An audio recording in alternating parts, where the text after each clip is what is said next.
7h51, journée spéciale Opéra Bastille sur Radio Classique. Vous le savez peut-être, l'occasion de recevoir ce matin son principal mécène, le cabinet EY, nouveau nom d'Ernst & Young que les étudiants d'école de commerce connaissent bien puisqu'il fait partie de ces Big Four, ces 4 grands cabinets d'audit et de conseil au monde. Bonjour Jean-Pierre Le Tartre. Bonjour. Président d'EY pour la France, le Luxembourg et le Maghreb.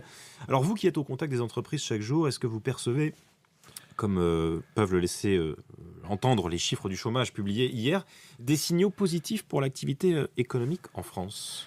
Écoutez, mon impression, c'est plutôt des signaux de stabilité. On ne sent pas encore une véritable reprise en France. Vous savez, on parle de la baisse du chômage, tant mieux d'ailleurs, parce que bien l'objectif, c'est bien qu'il y ait moins de chômage en France. C'est l'objectif de tout le monde.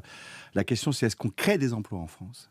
Et là, j'en suis moins sûr en ce moment, même s'il y a quelques signes positifs qui viennent surtout de l'extérieur. C'est-à-dire que les entreprises françaises qui exportent, qui sont fortes sur les marchés internationaux, ont un vent de reprise à l'extérieur de la France, mais en France, on ne sent pas un vent fort de reprise, ce qui est bien entendu dommage. À quoi vous mesurez finalement le dynamisme de l'activité économique, les demandes de mission, de la part de vos clients ? Oui, c'est sûr qu'on est un indicateur de la reprise, si on peut dire, ou de l'activité économique, puisque effectivement, si les entreprises bougent, si elles ont des choses, des projets, elles font appel à nous.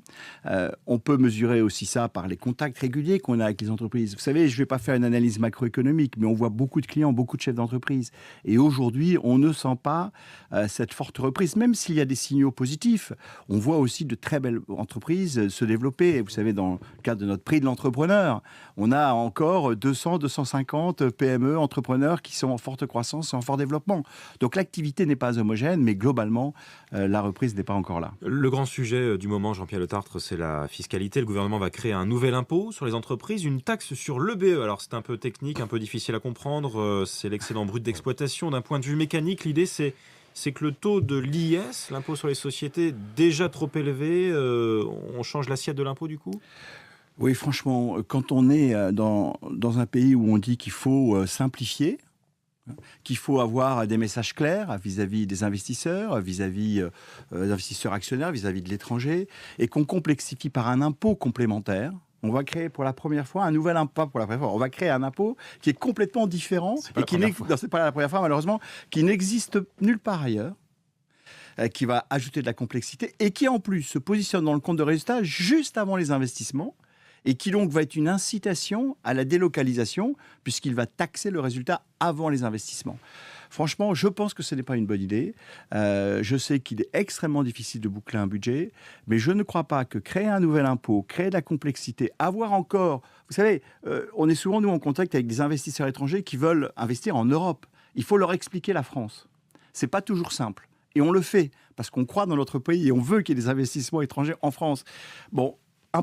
des messages un peu plus simples, ça facilitera l'investissement en France. Ça pourrait à nouveau réduire l'attractivité d'un pays comme la France que vous mesurez chaque année. Oui, on mesure chaque année et on sait que depuis des années, pas que depuis 1 ou 2 ans, mais depuis des années, notre attractivité est en baisse, que c'est un enjeu majeur, qu'un pays mature comme le nôtre recréera des emplois par le développement des entreprises françaises, mais aussi par son attractivité des investissements étrangers et qu'aujourd'hui, on a un sujet majeur qui est de retrouver de l'attractivité en France et ça passe par plus de stabilité dans l'environnement réglementaire et fiscal, ce qui n'est pas le cas avec le BE. Bon, on peut voir aussi le bon côté des choses, le côté positif, se projeter dans l'avenir. Vous pilotez, Jean-Pierre Le Tartre, le projet France 2020 pour le MEDEF. Ouais. Oui. Il vise à dessiner une vision de la France à long terme. Alors, c'est ce que veut faire aussi le gouvernement avec ses 34 projets industriels et la France 2025. Et puis, il y a Anne Lauvergeon qui a aussi des projets pour 2030. Et ça, tant mieux. Vous êtes d'accord les uns avec les autres ? Oui, tant mieux qu'effectivement aujourd'hui, les gens disent il faut qu'on se projette un peu plus dans l'avenir. Oui, excusez-moi, qu'on projette plus dans l'avenir, qu'on définisse une vision pour éclairer ce qu'il y a à faire aujourd'hui. Et je pense que le gouvernement, que les chefs d'entreprise avec le MEDEF travaillent ensemble sur cette vision. Et nous, on va travailler avec le gouvernement, avec Anne Lauvergeon, parce qu'il faut coordonner tout ça et donner une vision ambitieuse, dynamique pour ce pays qui a plein d'atouts. Dans un monde qui a des défis extrêmement importants et des potentiels énormes. 3 milliards d'hommes et de femmes vont acquérir un niveau de vie supérieur dans les années qui viennent, vont avoir besoin de produits.